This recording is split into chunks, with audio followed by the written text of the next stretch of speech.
not exist.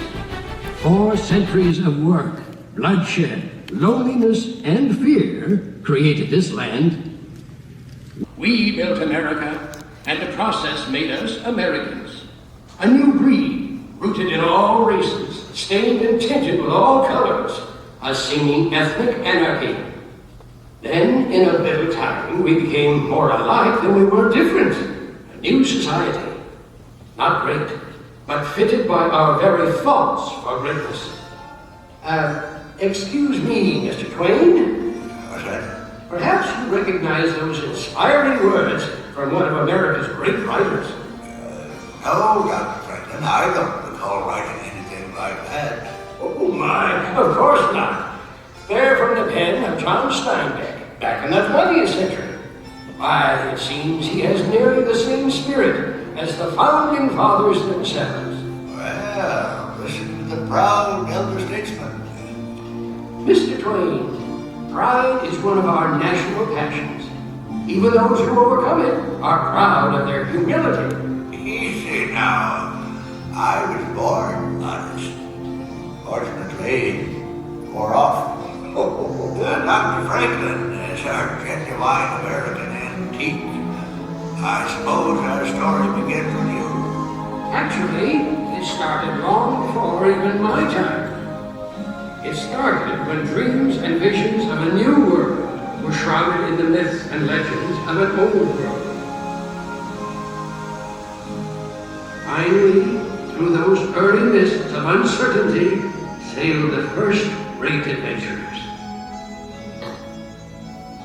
This tiny ship is the Mayflower, carrying pilgrims in search of their dream, a dream of religious freedom. So, if you pardon an old man's pride, for me, this is the beginning of the American adventure.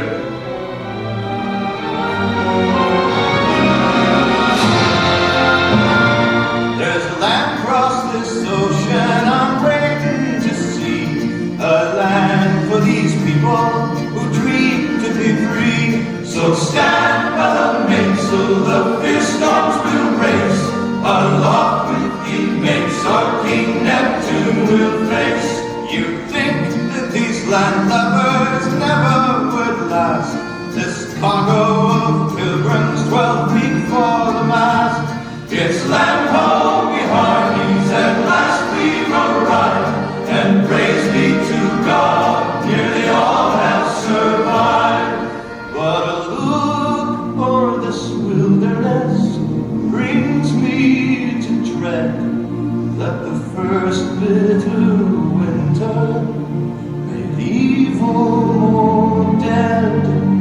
They call themselves pilgrims, these poor wretched souls, with a dream to be free in the new world they're born. Yes, far from welcoming the early settlers, this land severely challenged them. It was a struggle for survival that gained but a tiny toehold in a vast, untamed wilderness. In the decades that followed, a new challenge began to emerge. We were growing more and more apart from the mother country. Passion began to govern, and she never governs wisely. The British think it's fools we be.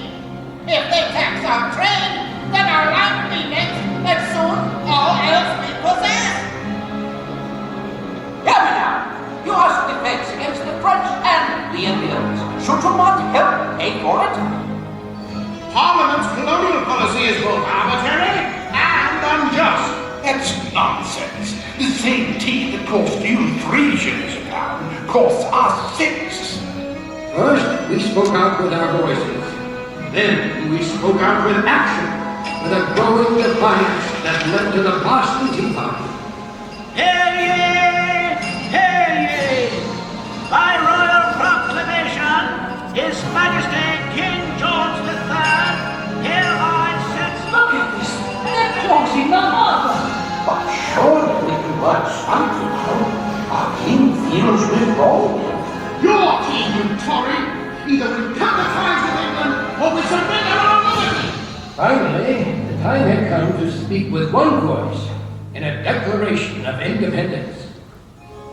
Ah, good evening, Mr. Jefferson. Have you finished the new draft yet? Those are new drafts all over the floor, Dr. Franklin. It seems one stroke of this pen brings 2 changes from Congress. I told you John Adams should have written this. Oh, by his own admission, you can write circles around him. Mr. Adams has not been prisoner in this loft for 17 days. I shall continue tomorrow. You must continue now. Thomas, it is difficult to make 13 clocks chime at the same time, but we must carefully justify separation. Dr. Franklin, while you slept soundly through the meeting this afternoon, we did manage to justify separation. We hold these truths to be self-evident, that all men are created equal, that they are endowed by their Creator with certain inalienable rights, that among these are life, liberty, and the pursuit of happiness. And to secure these rights,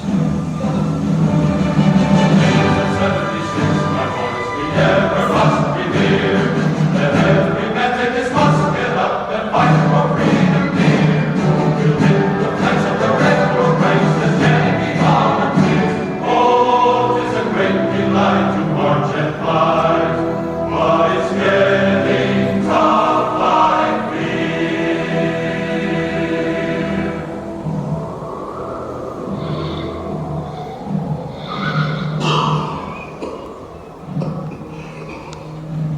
I shan't spend another night of it. At least you've got shoes, mate.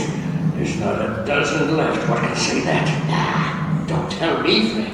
Tell the good general then. Tell him that half his camp has got typhus, smallpox, or dysentery. And there be not a ration amongst us. Now we can forage for hickory nuts. Aye, while the English open and told in harbor Philadelphia's fine food and drink. 'Tis a strange war we shoulder, George Washington. Congress sleeps warmly in York. And the British party in Philadelphia. We freeze or starve to death here in Valley Forge. The face of Valley Forge, my boys, forever we must hail. We fight the cold with rags on our feet as the lobster backs brigade. The time will come when they'll be on the run and the ships will homeward sail. Oh, 'tis a great delight to march and fight along the victory trail. 'Tis a great delight to march and fight along the victory trail. In the end, we the people prevailed and achieved perhaps our greatest dream. 13 very different colonies became the United States of America, and we were free to become an entire nation of dreamers and doers. Westward bound, Dr. Franklin, to new frontiers. To the age of Samuel Langhorne Clemens. Well, I like to think Mark Twain was part of all that.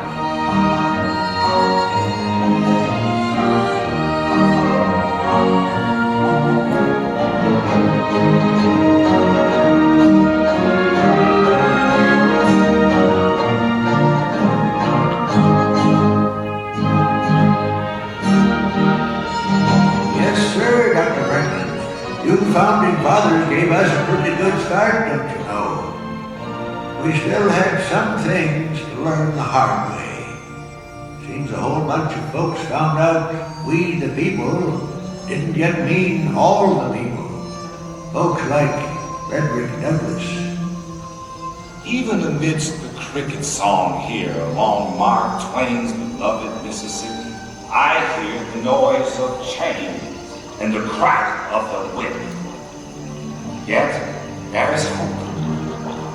Hope born from the words of Harriet Beecher Stowe.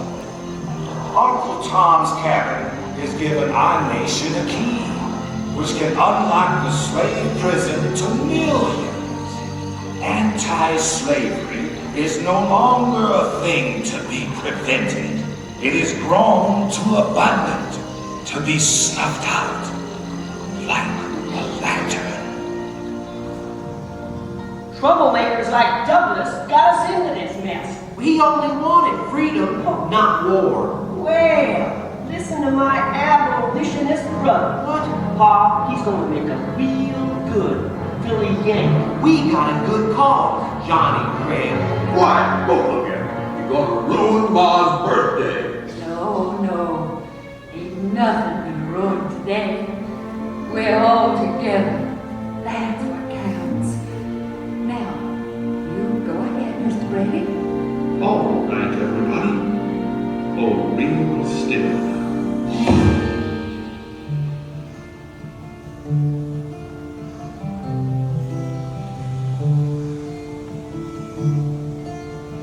Two brothers on their way, two brothers on their way, two brothers on their way, one more blue and one more gray.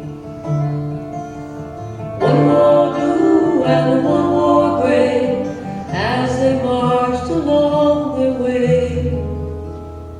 The fife and drum began to play, all on a beautiful morning.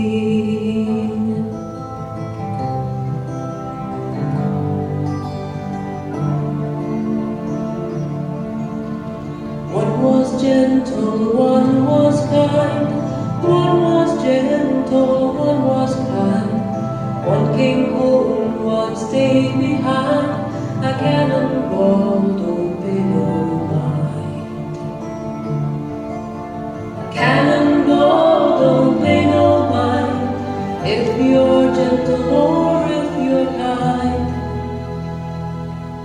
It don't think of the folks behind, all on a beautiful morning, all on a beautiful morning. At last, the terrible Civil War ended. The time had come to rebuild our shattered nation, and a new wave of immigrants would help us do it. From around the world they came, these new Americans. 1,000 noble currents rode around Melbourne, all pouring into one. Seems there was a new dawn coming for the American adventure. Enough! Enough of your words. Let your new dawn be to the final sunset on my people's side. When I think of our condition, my heart is heavy. I see men of my own race treated as outlaws or shot down like animals. I hope that all of us may be brothers with one country around us and one government for all. From where the sun now stands, I will fight no more. Forever. The wisdom of the great Chief Joseph reminded us once again of our long, painful journey through the frontiers of human liberty.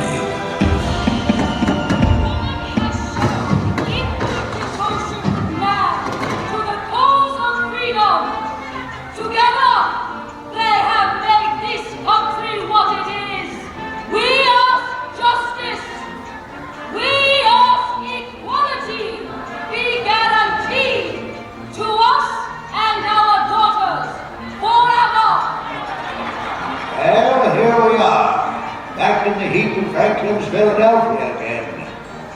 We're 100 years old today. We came a long way in that first century. And like Susan B. Anthony, we're still speaking out. And why shouldn't we, Mr. Twain? As Tom Edison says, discontent is the first necessity of progress. Edison, afraid I don't place the name. Edison's that young phonograph inventor. What, this great hall is filled with new inventions. There's Otis elevator, Thor's magnificent steam engines. And don't forget me telephone, the true hallmark of progress. Aha! Behold the proud Scots. That's right. Carnegie Steel built this place. Aye, and it'll soon build a new concert hall for New York. Oh, Carnegie Hall, eh? It never lasts. Donating libraries. Andy, that's a grand idea. It's an age for grand ideas.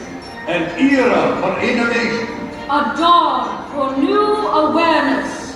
A time to challenge the frontiers of a new century.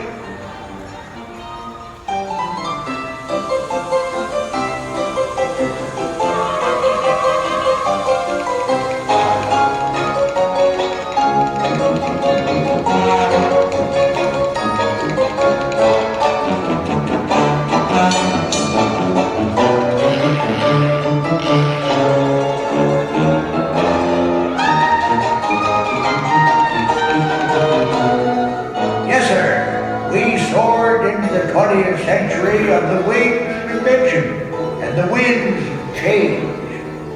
But our America the Beautiful, she was changing too.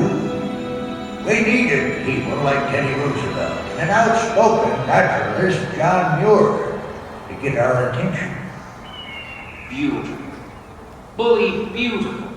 Those falls are magnificent. Aye, Mr. President. But it won't last if the timber thieves have their way. John, you may be right, but the country's growth is putting a tremendous demand on our resources.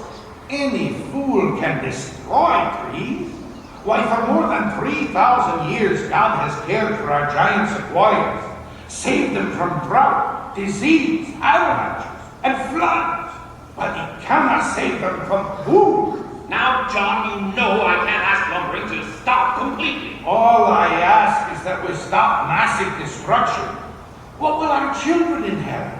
Seedlings? Of course not. I realize we're not building this country for a generation alone. I know we've got to expand our parks. Then start it here and now. Make this valley a part of Yosemite National Park. Well, I guess we needed those national parks. Seems the simple life of my day was slipping away. But ready or not, we were soon thrust into the hectic role of a world leader and into the war to end all wars.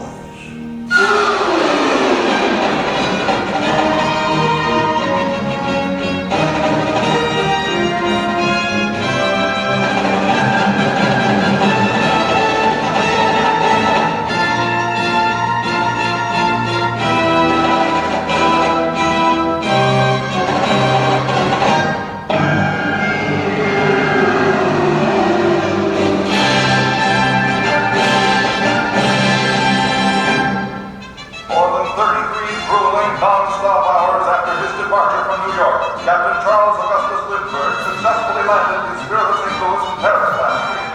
Luckily, his solo flight across the Atlantic has certainly placed him along the great in a long line of America's pioneers. Today, October 29th, 1929, Wall Street became America's greatest ball of drum. This stock market crash has tarnished the golden dreams of millions. The sun, brick and rivet and line. Once I built a tower, now it's done. Brother, can you spare a dime? Spare dime? Sure. Buy 4 of that, and I'll loan you back to 10 cents. Hey, Sam. I heard tell there's New York millionaires that selling apples too. You mean ex-millionaires, don't you? Hey, it looks like the storm's finally letting up. Well, maybe the Sunday drivers come out and hunt for gas. Ain't many folks who pay no 18 cents a gallon. Hey, Mr. Fellas, old FBI's been in all the way. This great nation will endure, as it has endured, will revive and will prosper. So first of all, let me assert my firm belief that the only thing we have to fear is fear itself.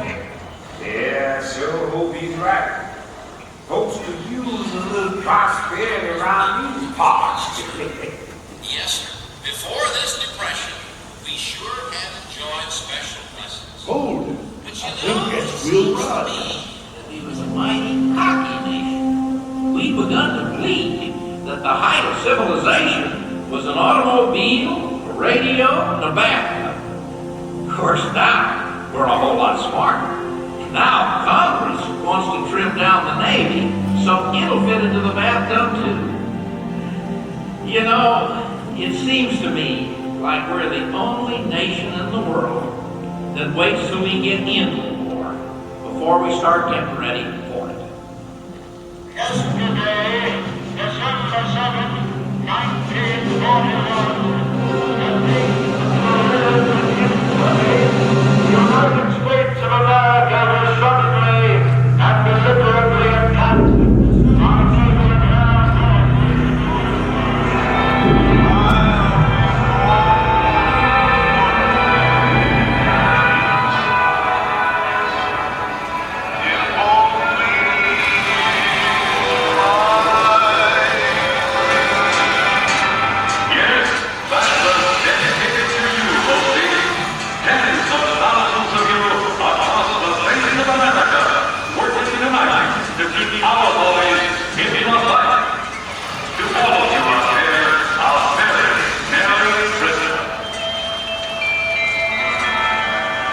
Well, Rosie, think you'll ever get this old duck back in the fight? We'll sure try, sailor. Hey, what did you fellas do? Let the whole Nazi fleet use your retirement practice? Yeah, no wonder they got us working double shifts. Great way to celebrate the holidays with our guys over there. Cheer up, kiddies. Maybe we'll all be together by next Christmas.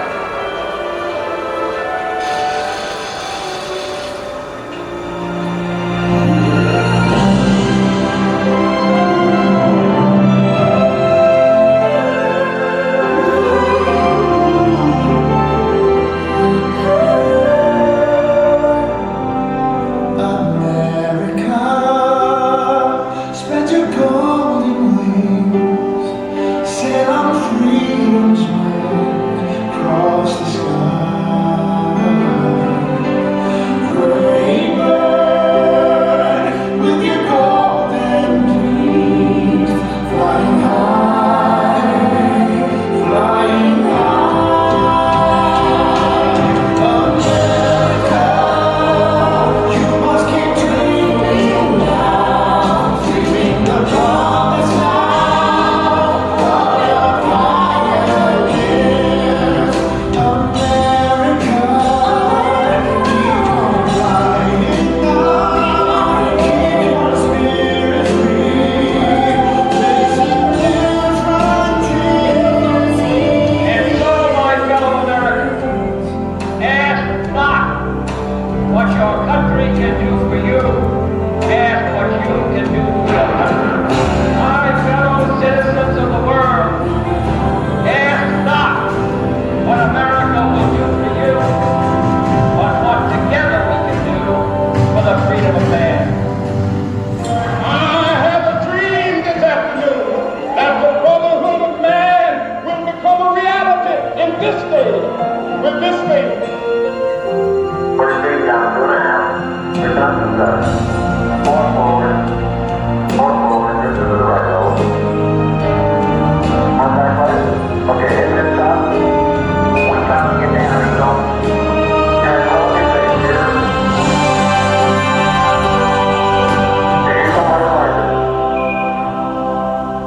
Restless one in a world of change, keeping dreams alive in a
I think the founding fathers never dreamed of an America like this.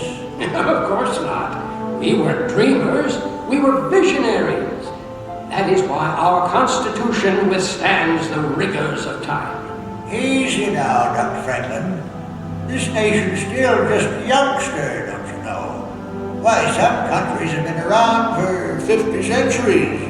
We're barely into our third. That's true, but look what we've accomplished in that tiny span of time. My dear Doctor, earlier you found John Steinbeck so inspiring, and he also sounded this warning. We now face the danger which in the past has been the most destructive to the human: success, plenty, comfort, and ever-increasing leisure. No dynamic people has ever survived these dangers. I may have invented these bifocals I'm wearing, but I can assure you they are not rose-colored. Mr. Twain, the golden age never was the present age, but with human liberty, we can fulfill the promise and meaning of America. To everyone a chance, believed Thomas Wolfe. To all people, regardless of their birth, the right to live, to work, to be themselves, and to become whatever their visions can combine to make them. This is the promise of America. Mr. Twain, 'tis easy to see, hard to foresee, but I foresee the American adventure to continue a long, long time.